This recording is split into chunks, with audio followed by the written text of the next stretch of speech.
안녕하세요. BTMS 보타임의 시리오 채널입니다. 3월 25일 헤드라인 뉴스를 전해드리겠습니다.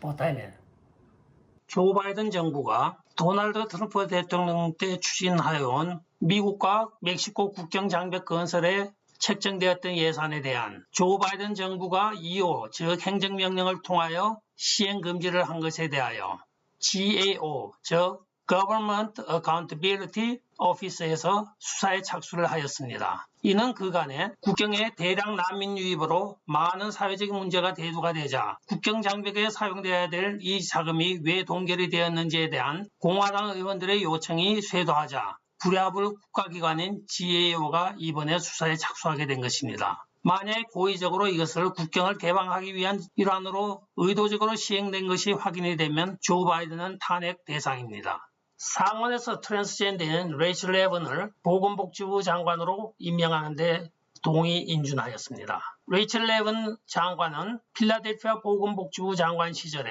그 관할에 있는 양로원에 자기 어머니가 계신 것을 알고 코로나 환자를 격리 수용하기 전에 먼저 어머니를 호텔로 옮긴 다음에 많은 코로나 환자를 그 양로시설에 격리시켰습니다. 따라서 양로원에서 수많은 사람들이 죽어나갔으며 여기에 대해서 이번에 상원 인준에서 상당히 경론이 오갈 정도로 말썽이 많았습니다. 그러나 결국은 2명의 라이노 공화당 배반자들에 의하여 통과가 되어 보건복지부 장관에 임명이 되었습니다. 그 2명의 라이노는 여러분들도 잘 아시는 알래스카의 리사 멀코프스키와 메인에 있는 수잔 콜린스 2명 의원입니다. 따라서 50대 50의 팽팽한 균형을 이루고 있던 것을 이 2명이 깨서 실제적으로 민주당 편을 들음으로써 레이첼 레븐 박사가 보건복지부 장관에 임명되었다는 소식입니다.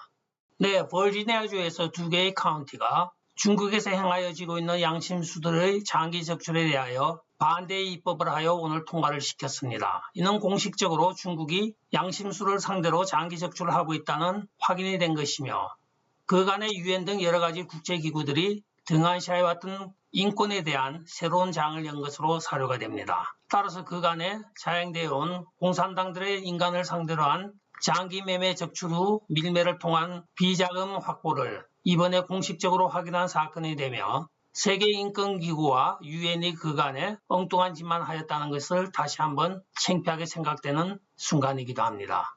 따라서 이 사건은 이번에 중국의 반인류적인 범죄에 대한 세계를 향한 공식적인 발표가 되겠습니다. 네, 오늘 의회에서 카말라 해리스가 총기 규제 법안에 대하여 의원들을 촉구하고 나섰습니다. 그러나 여기에 대하여 미치 매코넬은 우리가 생각은 해보고 회의는 할 수가 있지만 결과에 대해서는 불분명하다고 분명히 선을 긋고 있으며 아울러 텍사스주 상원의원인 테드 크루즈도 총기 법안은 그간에 여러 차례에 걸쳐서 수정되어 업로드가 되어 와서 중범죄자들이나 도망자들이 살 수 없게 되어 있으나 이번 정부 들어서 이들에 대한 체포영장을 전혀 하지 않는 통에 발생한 것이라고 역공을 가하고 있습니다. 따라서 그는 이번에 말하기를 2014년부터 2016년까지 4년에 걸쳐 총기규제법 법안을 계속하여 상정하여 그간에 여러 차례 수정을 하였으나 이번 DOJ 즉 법무부가 한 건의 수사나 한 건의 기소도 이루어지지 않았으므로 이번 총기 사건이 연달아 발생하고 있다고 이야기를 하고 있습니다. 결과적으로는 법무부의 직무유기에 의한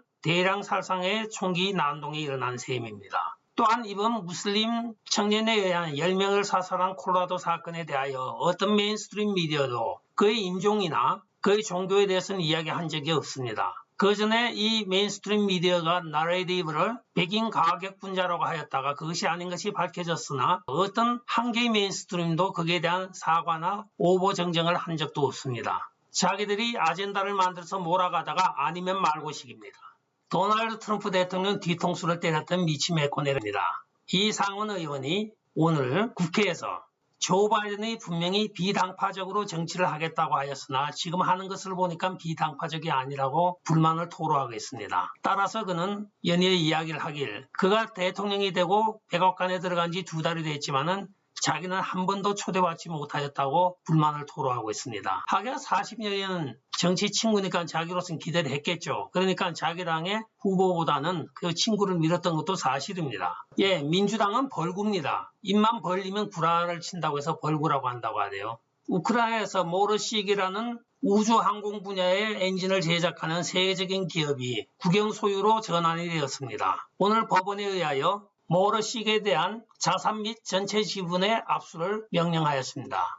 우크라이나 보안서비스업체인 SBU에 의하면 키예즈 법원이 회사가 부패 및 기타 범죄로 얻은 수익에 대한 관리를 정부가 강제하는 법안이 적용하여 법원이 모든 회사의 자산과 주식을 국가로 반납하라는 판결을 하였다고 합니다. 한편 이 제트엔진 회사는 세계 최대의 항공 우주 분야 제트엔진 제조업체로서 중국의 스카이리존이 그간에 많은 공을 들여서 인수를 하려고 노력하였습니다. 여기에는 중국의 다른 3개의 국영기업체도 같이 동참을 하여 4개의 중국 기업체가 닥쳤던 게 지붕 쳐다보는 격이 되어버렸습니다. 이에 대하여 SBU 회장인 이반 바카노브는 이는 한 회사의 운명이 아닌 국가가 어떻게 자국의 이익을 보호할 수 있느냐 하는 문제이며 결국 모러시의 보조는 국가안보의 문제입니다 하고 발표를 하였습니다. 참고로 이 회사는 순항미사일 엔진과 드론용 엔진을 만들고 있는 최첨단 항공 우주 회사입니다.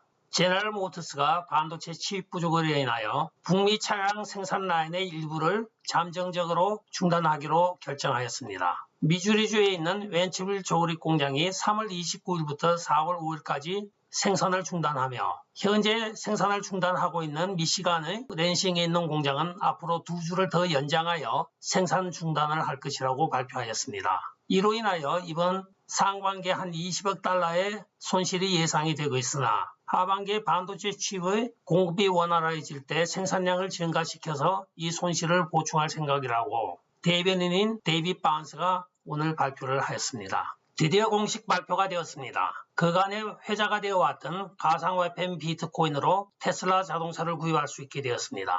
지난 2월 15억 달러를 투자하여 비트코인에 투자하였던 앨런 머스크가 오늘 당시에 먼저 선약을 했습니다. 앞으로는 비트코인을 통하여 테슬라 자동차를 구매할 수 있을 것이라고. 그러나 오늘 드디어 공식적으로 발표를 하여 사람들이 비트코인을 가지고 테슬라 자동차를 구입할 수 있게 되었습니다. 한편 테슬라 자동차의 가격은 35,000불부터 120,000불까지 다양하게 기존과 옵션이 있으나 비트코인의 현재 시세가 56,000에서 62,000까지 왔다 갔다 하므로 코인 하나로 또는 2개로 자동차를 모델별로 사고 어떤 경우에는 거스름돈을 받을 수도 있게 되어 있습니다. 그러나 테슬라에서는 이 비트코인을 현금화하지 않고 그대로 비트코인으로 자기들이 보관을 하겠다고 하며 드디어 가상화폐의 실제 실물 거래 매매 교환이 가능한 시대가 도래하고 있는 것입니다. 이 비트코인은 가상화폐로서 결제 수단이 아닌 투자 수단이라든가 해외 재산은닉 수단으로 많이 사용되어 왔습니다. 그러나 이번에 공식적으로 화폐의 기능을 수행함으로